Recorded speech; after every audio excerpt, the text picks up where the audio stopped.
Meus irmãos, minhas irmãs, é uma grande alegria estarmos aqui mais uma vez reunidos. Hoje nós temos um tema caro para o Espiritismo, um tema importante, porque nos traz ensinamentos, orientações que os Espíritos, tão amorosamente, através da codificação, nosso irmão Kardec nos apresenta, nesse capítulo 17, Sede Perfeitos. É necessário que antes de adentrarmos nesse capítulo, e principalmente dos temas que nós vamos refletir na noite de hoje, que é o tema Os Bons Espíritas e a Parábola do Semeador, é necessário que façamos uma leitura hoje de um tema da obra Vinha de Luz, que domingo, quando nós estávamos, depois da nossa aula do Livro dos Espíritos, do nosso encontro, devido às dificuldades que nós tivemos, no domingo nós voltamos na casa, eu e Antônio, para tentar transmitir apenas pelo celular, para ver se ficaria mais leve a transmissão, porque nós já estávamos prevendo a segunda-feira que iria ser a abertura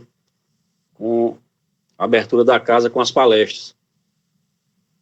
E quando o Antônio colocou o celular, ele foi para casa para poder comandar da casa dele.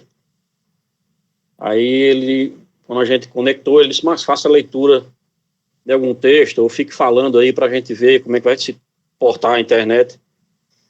E por várias vezes eu peguei esse livro Vinha de Luz lá, e eu sempre folheava esse livro e abria numa mensagem para fazer a leitura. E sempre caía na mesma mensagem. Eu pensei até que a página estava marcada com alguma...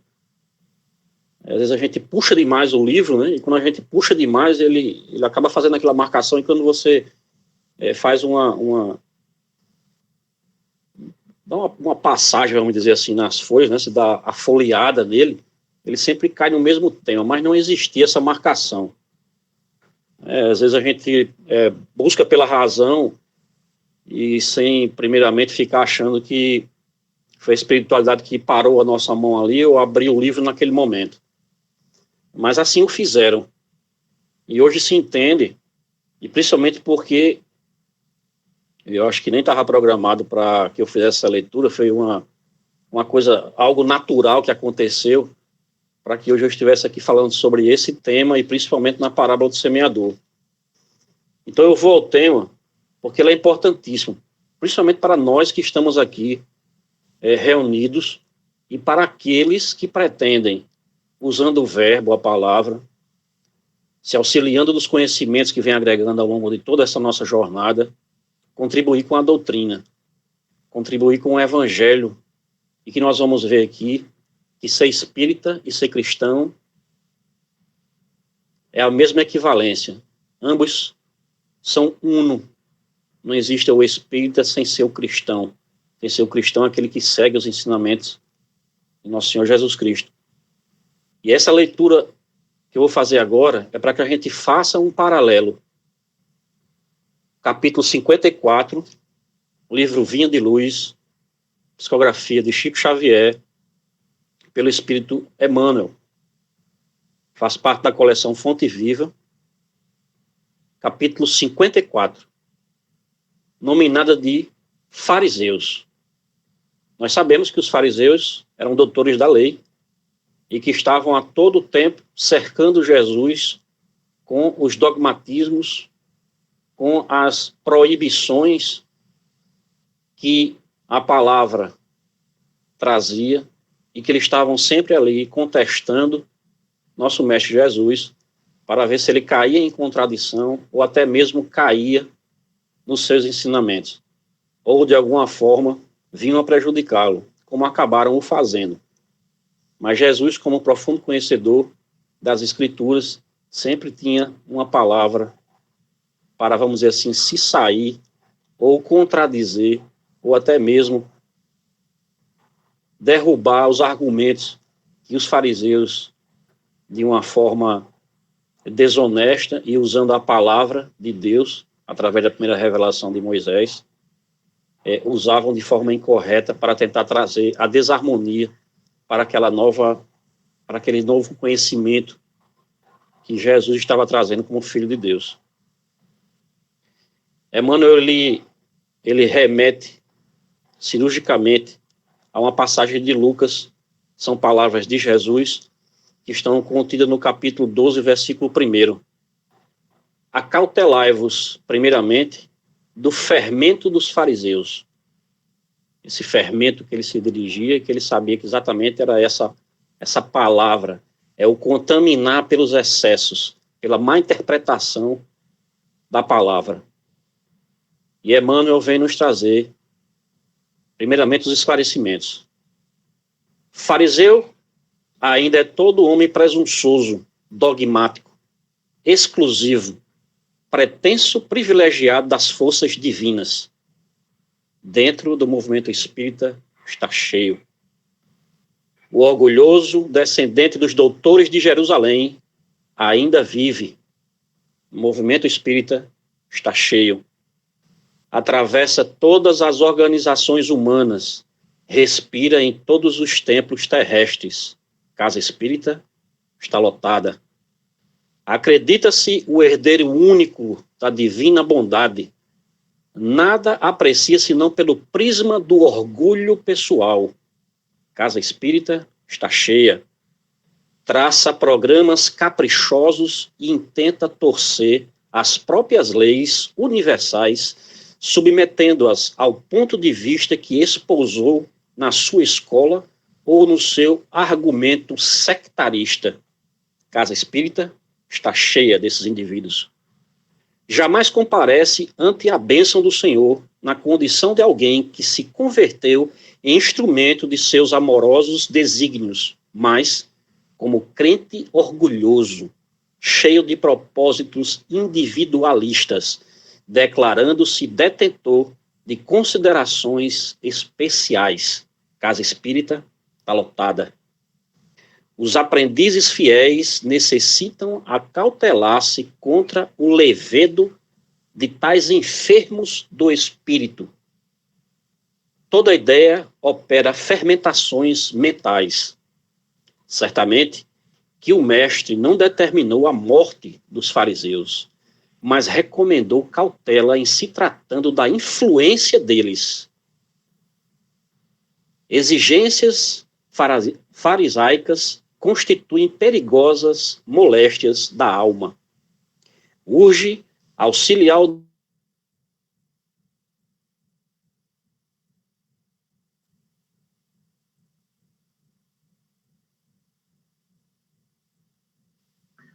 Meus irmãos, a internet do nosso irmão deu um problema, deu uma quedazinha, mas voltou.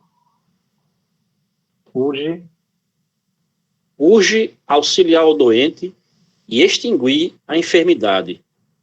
Todavia, não conseguiremos a realização provocando tumultos, e sim usando a cautela na antiga recomendação de vigilância. Esse tema é importante para a nossa reflexão, porque nós vemos e devemos fazer pela observação e por essa leitura, que eu peço a todos que refaçam, e façam um paralelo exatamente com esses ensinamentos que nós estamos adentrando agora no capítulo 17, Sede Perfeitos. Porque o nosso irmão Emmanuel, através da inspiração divina, nos chama a atenção de como nós não devemos proceder. Não devemos ser os fariseus da doutrina espírita. Nós não devemos ser esses desajustados que se encontram nas casas espíritas, tentando colocar o seu ponto de vista, muitas vezes desprovido de total conhecimento do Pentateuco, de toda a obra espírita, muitas vezes sem um fundamento válido, tentando usar o espiritismo e a casa espírita como mais um clube social de encontros, quando, na verdade, Não é esse o propósito das casas espíritas. Kardec não veio fundar um novo clube do espiritismo das mesas girantes. E as pessoas naquele momento na França usavam aquilo como um entretenimento. Não é isso. Então, fazendo essa leitura, todos nós que estamos estudando, estamos no segundo ciclo de estudos do Evangelho segundo o Espiritismo, estamos adentrando pelo Livro dos Espíritos, nós temos essa capacidade de, ao observarmos aonde estivermos, a casa que estivermos, esses desvios desses nossos irmãos que necessitam de auxílio. São espíritos doentes que ainda carregam consigo as mazelas de outras encarnações e continuam ainda caindo no erro, apesar de estarem dentro de uma casa, estarem participando, sorvendo todas as palestras possíveis e imagináveis.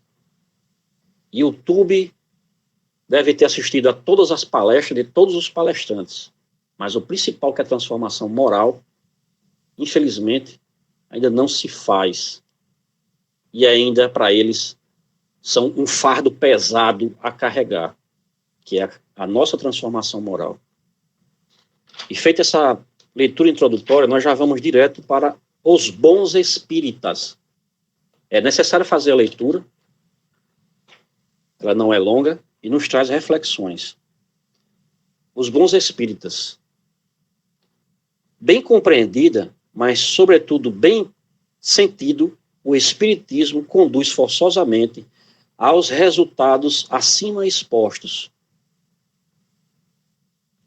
Os resultados acima expostos é exatamente o que nossa irmã Cris trouxe ontem, na colocação dela, características da perfeição e o homem de bem, né, como o seu Inácio mesmo chamou a atenção, o homem de bem tem fé em Deus, tem fé no futuro, faz o bem pelo bem sem esperar paga alguma, é bom, humano e benevolente para com todos, respeita nos outros todas as convicções sinceras e não lança condenações aos que não pensam como ele, né? Usa a caridade é o seu guia, não tem ódio, nem rancor, nem desejo de vingança, é indulgente para a fraqueza alheia, não se compraz em rebuscar os defeitos alheios, estuda suas próprias imperfeições para melhorar-se, não procura dar valor ao seu espírito nem aos seus talentos, não se envaidece da sua riqueza, usa, mas não abusa dos bens.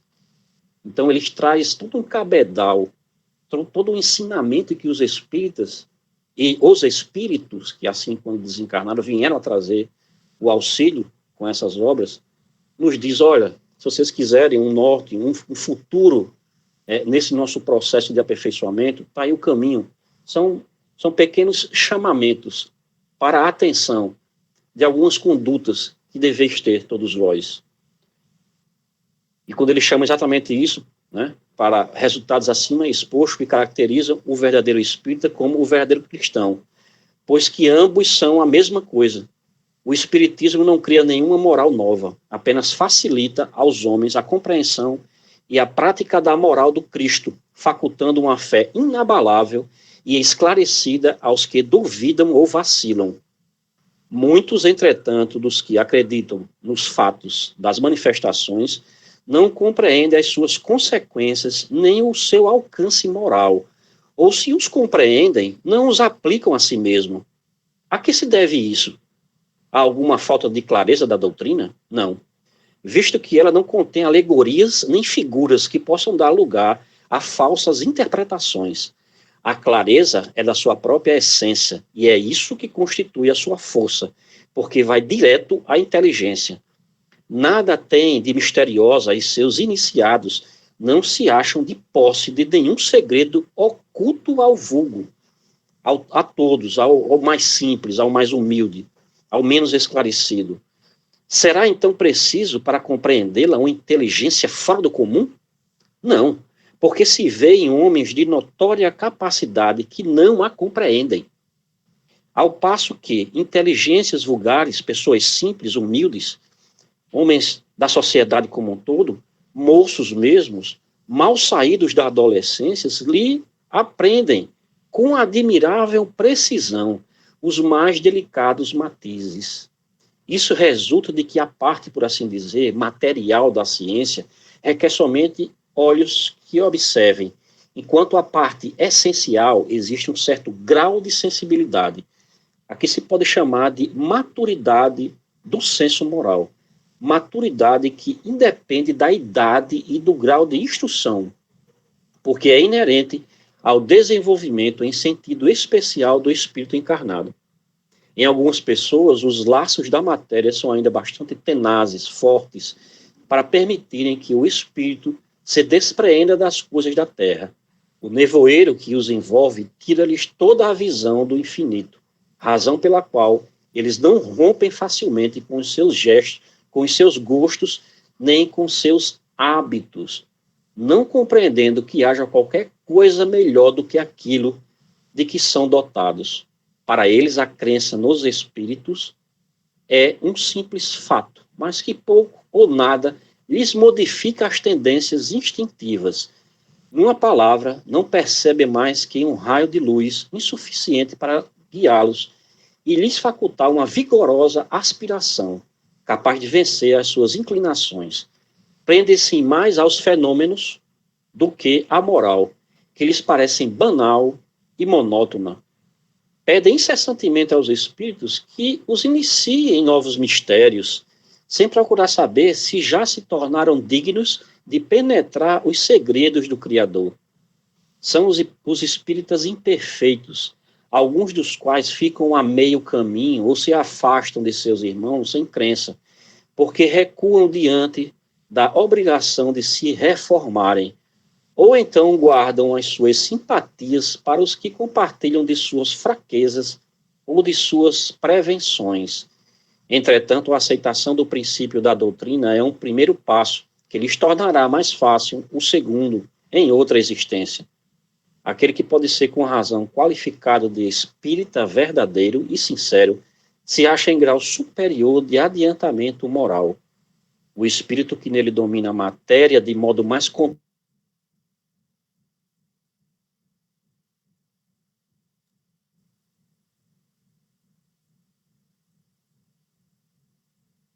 Meus irmãos, vamos aguardar um pouco enquanto retorna.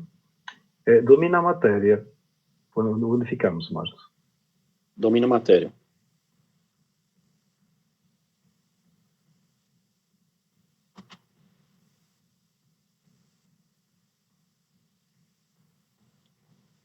Nosso espírito domina a matéria. Domina a matéria de modo mais completo. Dá-lhe uma percepção mais clara do futuro. Os princípios da doutrina lhe fazem vibrar as fibras que nos outros se conservam inertes. Numa palavra, é tocada no coração, daí porque é inabalável a sua fé. Um é como um músico, a quem bastam alguns acordes para comover, ao passo que o outro apenas ouve sons. Reconhece-se o verdadeiro espírita pela sua transformação moral e pelos esforços que emprega para domar suas inclinações más. Enquanto um se contenta com seu horizonte limitado, outro que aprende alguma coisa de melhor se esforça por desligar-se dele e sempre o consegue, desde que tenha firme a vontade. Nós, com esse complemento, né, desse tema, os bons espíritos, nós complementamos o homem de bem e vamos seguir nela, ainda avançando, com os nossos irmãos que virão depois de nós, que nós teremos as instruções dos espíritos. Falaremos sobre o dever, a virtude, os superiores e os inferiores, o homem no mundo, e cuidai do corpo e do espírito. Essas instruções, meus irmãos, são bastante importantes, porque nós, com essas informações e com esses dois pequenos textos, nós podemos fazer um paralelo com outro texto que nos remete, que foi exatamente dos fariseus. Nós devemos procurar, dentro do ensinamento da doutrina espírita, nos afastarmos das questões do fenômeno, com alguns ainda se comprazem nisso, muitos ainda buscam a casa espírita com essa intenção de ver espíritos voando como se estivesse no filme de Harry Potter, como se fosse aparecer um chapéu lá na mesa, dos dirigentes lá falando com alguém, que você vai poder chegar lá, tipo os oráculos, que foram tanto combatidos por Jesus e também até em Paulo, nós temos várias passagens em Atos dos Apóstolos, quando Paulo assim o faz, porque muitos usavam desses artifícios para se beneficiar, e muitos procuram os centros espíritas com essa intenção. Nós que estamos estudando sabemos que o espiritismo ele é muito mais caro, ele é muito mais nobre, porque ele busca e nos auxilia a essa nossa transformação moral. Ele busca nos trazer valores que nós devemos buscar no nosso dia a dia, seja principalmente pela nossa observação, nos observarmos o nosso derredor, ter o conhecimento da palavra, ter o hábito do estudo do evangelho, da leitura dos apóstolos, dos evangelistas, não é? Mateus, Marcos, Lucas e João, Atos dos Apóstolos, temos Apocalipse, e todos eles fazendo sempre essa ponte com o Antigo Testamento. Temos o profeta Isaías, que Jesus tanto cita mais de 70 vezes, que ele que profetiza a vinda, e nós vemos isso no primeiro evangelho de Mateus, que Mateus ele traz várias citações dos profetas para trazer essa certeza que nosso mestre Jesus é o enviado de Deus, é o mestre que vem trazer a boa nova. Então, o evangelho de Mateus ele tem muita essa especificidade de estar sempre trazendo, olha, o que Jesus está fazendo aqui, o profeta Isaías já tinha predito que ia ser feito dessa forma. E assim como todas as outras passagens que o nosso irmão, o nosso evangelista Mateus, chamado também de Levi, o cobrador de impostos, inicialmente, nos traz. E a doutrina espírita nos cobra isso. Nós devemos sempre observar o ambiente em que nós estamos. Ambiente que eu digo, o ambiente da casa espírita. Não devemos comungar com questões que não fazem parte do espiritismo. Mas isso devemos fazer de uma forma branda, como aqui nos é ensinado, sem o tumulto, sem os ataques. E nós vamos adentrar para a parábola do semeador. E a parábola do semeador, nós já estamos pela terceira vez ou quarta vez trazendo para a reflexão. Sempre nós fazemos essa reflexão da parábola, mostrando sempre a questão da terra, a semente que é a palavra de Jesus. Nós trouxemos o contexto histórico da época, como era a agricultura daquela época. Não existia a preparação do solo, como nós conhecemos na modernidade. O semeador ou o agricultor, no caso específico, o agricultor, aquele que estava lá na terra, ele vinha lançando as suas sementes. Por isso, encontrar o solo, às vezes, pedregoso, com os espinheiros, com o caminho, né, de passagem, porque muitas vezes os locais cultivados também eram caminho de passagem, e aí a terra ficava dura, né, a semente não conseguia ali germinar. Isso tem todo um contexto, né, das pessoas que a semente da palavra cai no espinheiro, que é sufocado, e que aí esse sufocar é exatamente quando nós cedemos às paixões, ao chamado da matéria, aos gozos terrenos, aquele que cai na terra pedregosa, aquele que não tem a raiz profunda, é aquele onde a palavra até se empolga, mas com o tempo ele já esquece porque não conseguiu enraizar no coração dele. Então ele passa também, porque também é sufocado pela matéria, pelas paixões e pelas necessidades do corpo e da carne no nosso mundo. Nós sempre trouxemos essa questão, sempre lançando o olhar para a terra, que é a humanidade, a terra sendo semeada, sempre para a semente, que é o evangelho do nosso Senhor Jesus Cristo. Sempre refletimos sobre como nós estávamos recebendo essa semente, não é? E nós que estamos nessa jornada, noite a noite estudando, como é que nós estamos recebendo essa semente? Mas eu queria trazer um outro prisma, um outro elemento para a gente refletir.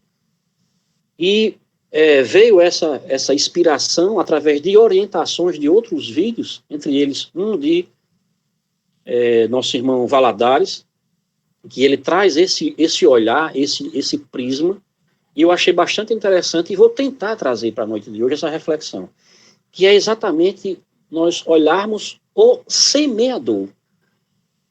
Nós já aprendemos todo esse contexto histórico do semear, do que é a semente, do que são aquela terra que está recebendo, mas nós nunca, pelo menos eu não lembro se conseguimos refletir sobre aquele semear, aquele que sai a semear. E a primeira reflexão que nós temos que ter com a questão do sair a semear é que o sair e semeando é uma ação, é um verbo que requer uma ação. Você não espera que cheguem para você aqueles irmãos necessitados, aqueles que lhes são direcionados, para daí você fazer algo. Você sai na sua caminhada, você sai na sua busca tranquila, usando a observação, que é extremamente importante, primeiro observar-se e observar o outro. E eu vou fazer a leitura da parábola só para rememorar, né? Está em Mateus 13, de 1 a 9, e só existem duas parábolas ou histórias, né, que nosso mestre Jesus ele interpreta. Uma é essa, a parábola do semeador, e a outra, se eu não me engano, é a do trigo e do joio, que ele faz a interpretação. Se eu tiver errado, depois eu corrijo. Mas para mim está vindo agora como se fosse essa do trigo e do joio e a parábola do semeador, que são as únicas que Jesus interpreta. As outras é de acordo com o tempo. E mesmo assim, ele nos auxiliando a interpretar, a gente ainda tem dúvida, né? Então a parábola é assim: naquele mesmo dia, tendo saído de casa, Jesus sentou-se à beira do mar. Logo se reuniu grande multidão à sua volta, que o levou a entrar numa barca, onde se sentou, permanecendo na margem, todo o povo. Disse então muitas coisas por parábolas, falando-lhes assim: aquele que semeia saiu a semear, e semeando, uma parte da semente caiu ao longo do caminho. E os pássaros dos céus vieram e a comeram. Outra parte caiu em lugares pedregosos, onde não havia muita terra. As sementes logo brotaram, porque não era muito profunda a terra onde haviam caído. Mas, levantando-se, o sol as queimou, e como não tinham raízes, secaram. Outra parte caiu entre espinheiros, e estes, crescendo, as abafaram. Outra, finalmente, caiu em terra boa e produziu frutos, dando algumas sementes, 100 por uma, outra 60 e outra 30. Ouça quem tem ouvidos de ouvir. Evangelho segundo Mateus, capítulo 13, versículo 1 a 9. E Jesus interpreta: escutais, pois, vós outros, a parábola do semeador. Quem quer que escute a palavra do rei e não lhe dá atenção, vem o espírito maligno e tira o que lhe fora semeado no coração. Esse é o que recebeu a semente ao longo do caminho. Aquele que recebe a semente no meio das pedras é o que escuta a palavra e que recebe com alegria no primeiro momento. Mas, não tendo neles raízes, dura apenas algum tempo. Ao sobrevirem reveses e perseguições por causa da palavra, tira ele daí motivos de escândalo e de queda. Aquele que recebe a semente entre espinheiros é o que ouve a palavra, mas em quem logo os cuidados desse século e a ilusão das riquezas abafam aquela palavra e a tornam infrutífera. Aquele, porém, que recebe a semente em boa terra é o que escuta a palavra, que lhe presta atenção e em quem ela produz frutos, dando 100 ou 60 ou 30 por um. A parábola do semeador exprime perfeitamente os matizes existentes da maneira de serem utilizados os ensinos do Evangelho. De fato, quantas pessoas existem para as quais ele não passa de letra morta, à maneira da semente caída sobre pedregulhos, que não produz nenhum fruto.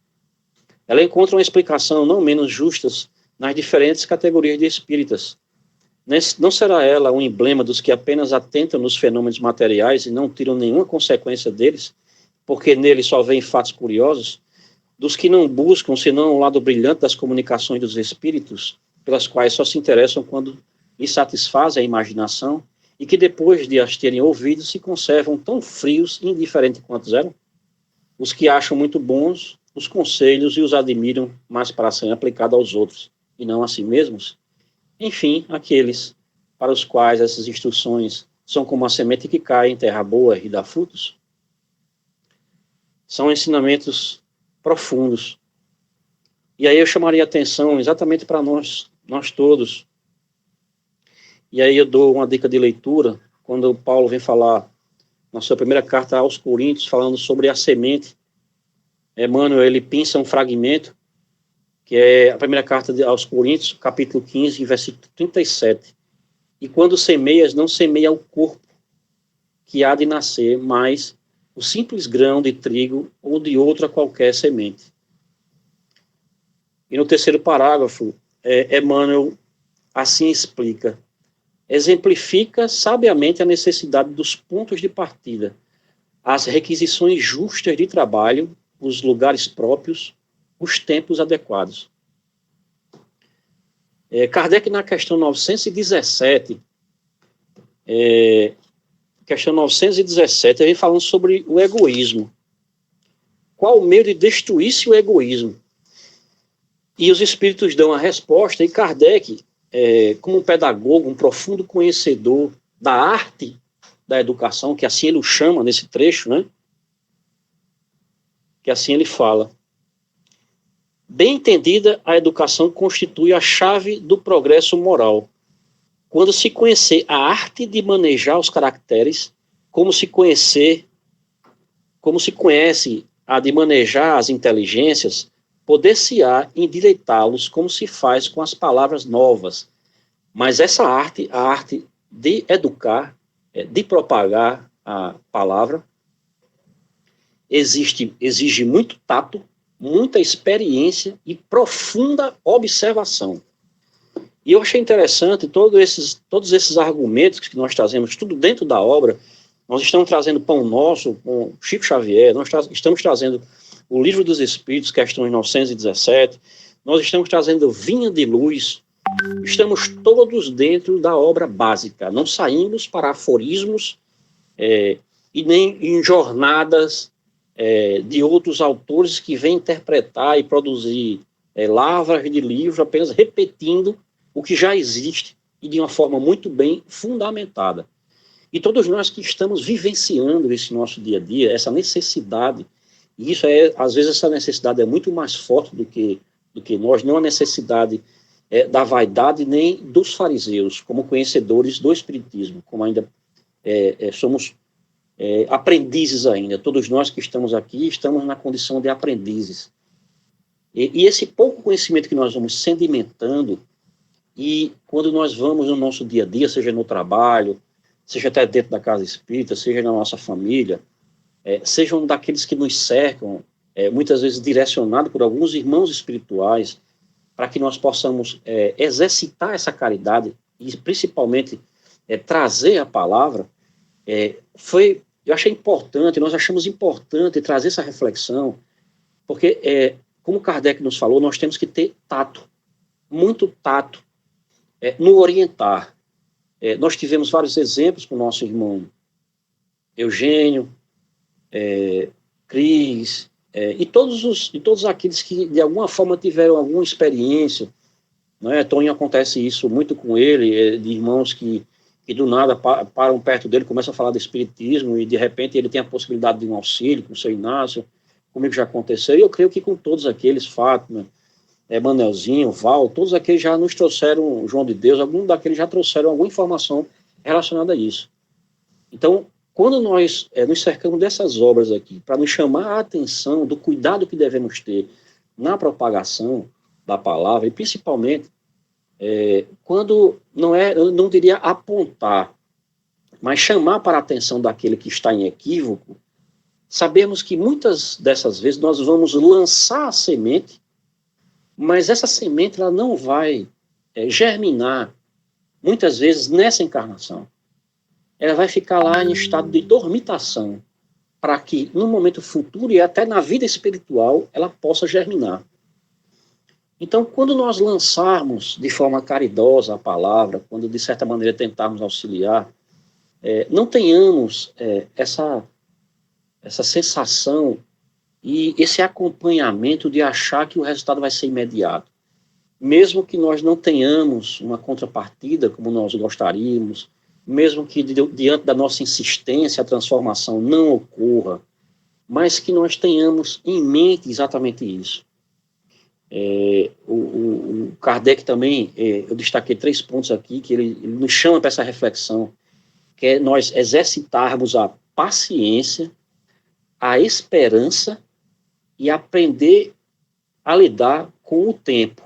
É dar a cada um o seu tempo. Que o semeador saia a semear, ele vai encontrar solos diferentes, que vão germinar em tempos diferentes. Então é importante nós termos isso, quando formos, de certa forma, acolhermos os nossos irmãos, não termos essa pressa, até porque a experiência de vida, às vezes, é muito importante para que, com o conhecimento que nós estamos adquirindo com a doutrina espírita, nos possibilite. Muitos aqui já são pessoas experientes, já viveram muitas situações na vida, e essas experiências nos auxiliam quando nós vivemos outros irmãos passando por essas experiências e de uma forma de profundo desequilíbrio.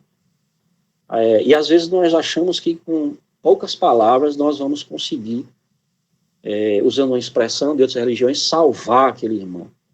Mas esse salvar é só o lançar da semente.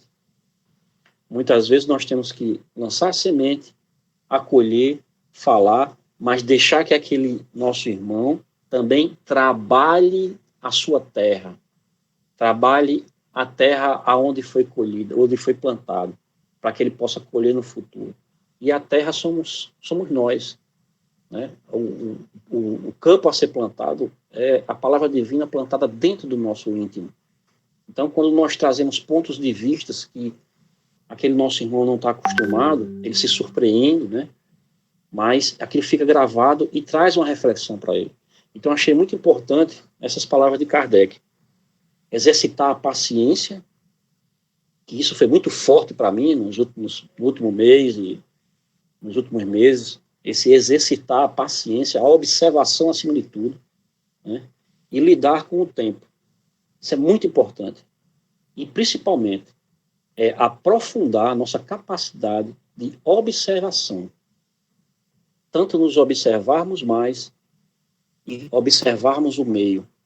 E sempre sabermos que nós não vamos conseguir modificar e nem, muitas vezes, trazer para aquele nosso irmão que está em desajuste um reajuste ou um caminhar com o nosso Mestre Jesus, né, como ele falava, eu sou o caminho, a verdade e a vida, num tempo que nós achamos que seja o nosso. Não. Cada um vai ter o seu tempo. Cada um vai ter o seu progresso. Vai ter o tempo de transformar aquela semente que foi lançada para que ele possa trabalhar o campo onde ele foi lançado.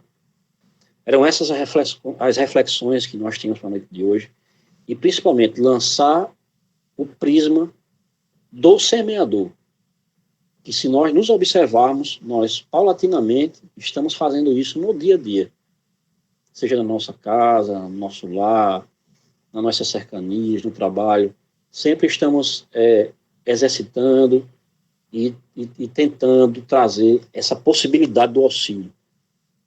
Eu agradeço a oportunidade, desculpem essas oscilações da internet aí, mas é porque eu estou no celular, vou tentar aperfeiçoar mais ainda para que a gente não perca o raciocínio nas explanações. Eu vou falar para você, Antônio, para a participação dos nossos irmãos, nós temos um tempo. Pois bem, muito bom, Maximel, como sempre, e nos surpreendendo, né? Numa novo prisma de trazer esses ensinamentos, né? Então, meus irmãos, acho que ficou aqui uma abertura boa para irmos um pouquinho mais profundo. Então, estou convidando os irmãos, aqueles que desejarem, com certeza, para fazer as suas colocações ou as suas perguntas. Ô, Antônio, eu vou falar. Pronto? Marcos, muito bom, Marcos, como sempre, parabéns, maravilhoso ouvir você. E aqui nesse evangelho a gente vê aqui, né, Ele diz: reconhece-se o verdadeiro espírita pela sua transformação moral e pelos esforços que emprega para domar suas más inclinações. Então, é isso que a gente está fazendo, né, meus irmãos? Eu, com o conhecimento do espiritismo, com o conhecimento da doutrina, eu estou tentando o tempo todo domar essas más inclinações que nós temos, né? E a gente consegue ver que realmente estamos conseguindo alguma coisa, devagarzinho, mas a gente já consegue algumas transformações, e isso é perceptível. E aquilo que você falou, Marcos, a gente fala para os irmãos, né, para as pessoas, joga aquela sementinha e eles mesmos eles percebem que você mudou, que você está diferente, né? Então, já é alguma coisa assim que vai levar aquela pessoa a uma reflexão, né? Então, quando ele vê que as suas atitudes agora são diferentes, que o seu modo de falar é diferente, então isso aí já deixa aquela pulguinha atrás da orelha para que o irmão reflita e veja que realmente é o caminho, né? Aqui no livro O Espírito da Verdade, no capítulo 92, eu achei aqui o trecho, o Espiritismo e Você, no capítulo 92, onde ele fala, né? Recentemente, isso aqui eu leio muito isso aqui, porque realmente caiu muito para mim. Recentemente, você teve os primeiros contatos com a doutrina espírita e agora se deslumbra com as novas perspectivas espirituais da existência, né? Realmente, eu estou deslumbrada.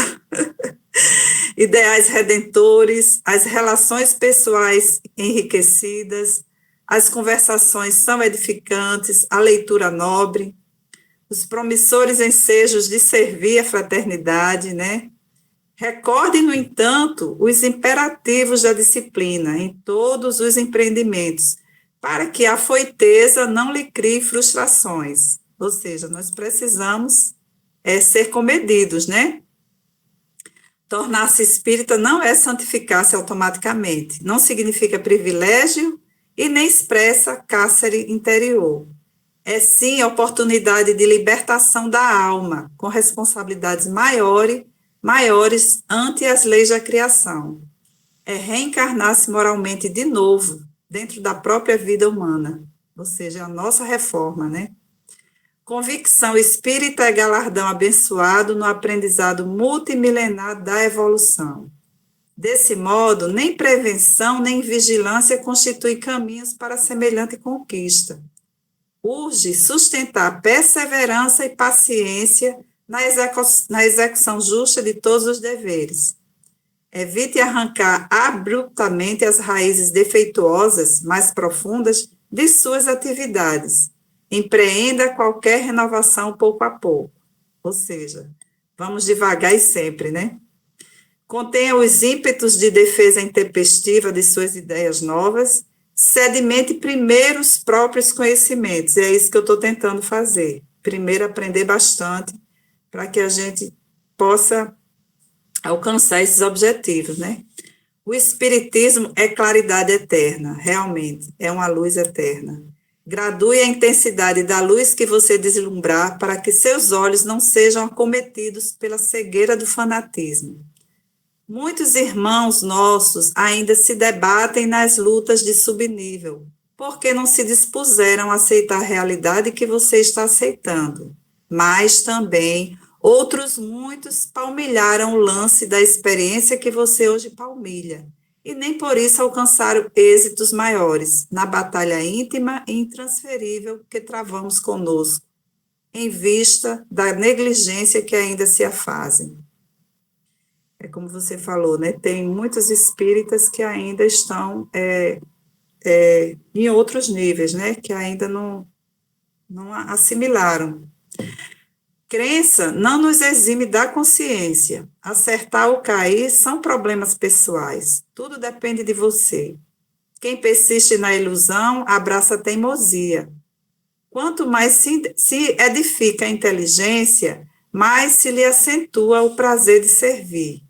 Obedeça, pois, ao chamamento do Senhor, emprestando boa vontade ao engrandecimento da redenção humana através do trabalho ativo e incessante nos diversos setores em que se lhe possa desenvolver a colaboração. Conserve-se encorajado e confiante. Alegria serena e marcha uniforme é a norma ideal para atingir-se a meta colimada. Eleve anseios e esperanças, tentando sublimar emoções e cometimentos. Acima de tudo, consolide no coração a certeza de que a revelação maior é aquela que nos preceitua o dever de procurar com Jesus a nossa libertação do mal. E em nosso próprio benefício, compreendamos a real posição do Mestre como excelso condutor de nosso mundo, em cujo infinito amor estamos construindo o reino de Deus em nós. De André Luiz. Devolvo a palavra para você, Antônio. Excelente obra, viu, Fátima? Essa obra é maravilhosa de André Luiz, Espiritismo em Você. E as suas colocações foram perfeitas. E, acima de tudo, o que a gente tem que trazer é o exemplo. Nós agregarmos todos esses conhecimentos, como você falou, mas darmos o exemplo, a nossa conduta no dia a dia. Isso é que é importante. A gente realmente nos transformarmos, mas nos transformarmos sem que isso já seja uma coisa natural nossa. E, principalmente, o exemplo, porque nós vamos ser e ficamos muito visados. Então, assim, erros, né, nossos, erros humanos, para alguns, vão ser inaceitáveis, porque nós vamos estar propagando algo, e mesmo que caiamos, porque somos humanos, somos pessoas perfectíveis, não somos perfeitos, mas eles não serão tolerados. Não que nós vamos nos importar com a opinião de A, B ou C, mas que nós, quando agregamos o conhecimento e estamos nessa caminhada de transformação moral, nós temos que nos cobrar muito, cada um de nós. O erro alheio, a gente tolera todo ele, porque a gente não pode cobrar do nosso irmão, mas os nossos, sim, nós podemos ser disciplinados, nós podemos estar a todo momento nos cobrando, nos observando, como eu já falei várias vezes essa palavra, que ela é importante, está trazendo a observação, né, nos observarmos, para que a gente não decaia. Devolvo para você, Toninho. Muito obrigado, Fátima. Muito bem colocado, muito bem analisado. E vamos continuar, temos mais uns minutinhos, acho que dá mais uns 3 minutos para alguém poder falar. Oi, João. Pode falar, João. Eu vou ser breve das minhas observações. Muito boa as colocações do Marcos e da companheira Fátima. Inclusive, eu tenho assim, muita alegria, porque quem me convidou para vir para esse grupo aqui do GESEB justamente foi a companheira Fátima, né? Porque nós temos nosso grupo aqui de estudo aqui no Polo, quando ela estava embarcada, e antes ela se aposentar, o último dia dela se despedindo da gente aqui, coincidiu justamente da nossa reunião. E eu tive uma conversa com ela no finalzinho, a gente se emocionou, todo mundo e tal. E eu estou muito feliz vendo ela caminhar a série da doutrina, com as observações dela, os esclarecimentos. E é isso, o texto de hoje, o segredo, a chave maior desse texto de hoje, né, é que chama a atenção, tá certo? Que o bom espírita, ele não está preso a um certo grau de instrução, e sim a sensibilidade, a maturidade moral, que já trazemos da nossa formação de vidas passadas, e que aqui, quando estamos encarnados, independente de eu seja fisicamente um velho, ou fisicamente um adolescente, ou já uma pessoa já mais esclarecida, que a informação, tá certo, de você aprender, de você, como é que chama? Conceituar de forma coerente esses ensinamentos, né, que é o que o Espiritismo coloca, É o que diz aqui, né? Ou a pessoa sábia, tá certo? Como o Marcos colocou lá, os fariseus naquela época faziam verdadeiras armadilhas para pegar Jesus na palavra, e Jesus sempre sabia com quem estava lidando, porque o conhecimento de Jesus estava na moral de um espírito elevado como ele é, e os outros não. Eram túmulos caiados por fora e podres por dentro, né? Porque o que eles queriam justamente era macular essa elevação de Jesus, tá certo? Eles presos justamente às falsidades do dia a dia, como bem colocou agora finalmente o irmão Marcos Mello, exatamente, ou seja, quer seja na casa espírita, quer seja na sociedade, quer seja no nosso dia a dia, a gente não pode colocar no próximo, tá certo, a responsabilidade dos erros, e sim a gente buscar na gente essa lapidação desse diamante que temos dentro de nós, quer dizer, que é a nossa luz espiritual, tá certo? A gente poder ganhar essa liberdade espiritual de forma com a nossa reforma íntima. E é isso, o que eu consegui aprender do ensinamento de hoje foi dessa forma. Assim eu devolvo a palavra para você, irmão Antônio. Bom, meus irmãos, muito teríamos que falar ainda sobre esse tema. Eu acho que, por muito que a gente tentasse evoluir, não chegaria o tempo que nós temos disponíveis. Então, digamos, vamos dar mais 2 minutos para que alguém queira se exprimir, possa se colocar. Bom, Eugênio, Antônio, por favor. Antes de mais nada, eu acho que é um testemunho, eu gosto muito de... enquanto vocês aí estavam comentando, Marcos, mais uma vez, meu irmão, gratidão pela clareza com que você nos traz. A irmã Fátima trouxe um texto aí que agregou muito, né, ao que você tinha explanado. Meu amigo, meu companheiro de longas datas, que a espiritualidade nos proporcionou nos reencontrarmos neste grupo. E eu queria testemunhar para vocês. É impressionante a minha transformação nesses 7 meses de estudo aqui com vocês.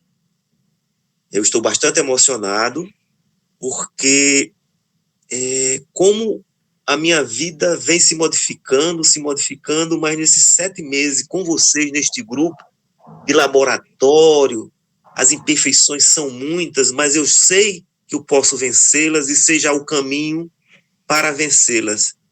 Os meus inimigos, eles permanecem em mim, porque são eles internos, mas eu venho a passos largos. Impressionante, pessoal. Eu queria dar esse testemunho para vocês, sem querer, com toda a humildade do meu coração, esse processo que eu venho passando, de graça muito à clareza de que os espíritos amigos, nos nossos estudos, pelo coração que a gente tem utilizado neles, da verdade que nós temos nos expressado, na ajuda uns com os outros. Era isso, Antônio, não queria deixar passar em branco. E só para finalizar, a frase que o irmão Inácio gosta muito, faz a tua parte, que o céu te ajudará, né? Ou seja, pratique esses ensinamentos efetivamente, desmonte os demônios dentro de você e pratique esses ensinamentos, que com certeza o céu contribuirá em muito. E eu só tenho uma gratidão, porque eu começo a sentir que o homem velho, não sou eu mais que vivo, mas Cristo que efetivamente começa a viver em mim, pelo entendimento que eu estou tendo dessa clareza que a espiritualidade, que Jesus, vocês, têm me proporcionado, inclusive da humildade de aprender tanto aqui neste grupo. Às vezes eu digo assim, rapaz, para a CLT ser exposto menos, porque parece que eu tinha uma necessidade de querer colocar conhecimento, quando não tenho essa necessidade disso, né? Eu só vou contribuir na hora que, como hoje, na hora que eu me arrepio, como eu me arrepiei agora, e você sabe que esse sentimento é uma coisa riquíssima, né? Quando a gente sente esse tipo de coisa. E dizer muito obrigado. a toda a espiritualidade, ao Mestre Jesus, a vocês, enfim, a tudo, a vida. Obrigado. Obrigado, irmão, pelo seu testemunho. E eu acho que tem muita coisa para ser dita ainda. Todo esse capítulo ainda não termina. Vamos ter as instruções dos Espíritos no próximo domingo, né? Então, nós poderíamos, para adicionar, porque está ficando um pouquinho tarde, né? Podíamos adicionar essas colocações na próxima aula, no próximo estudo.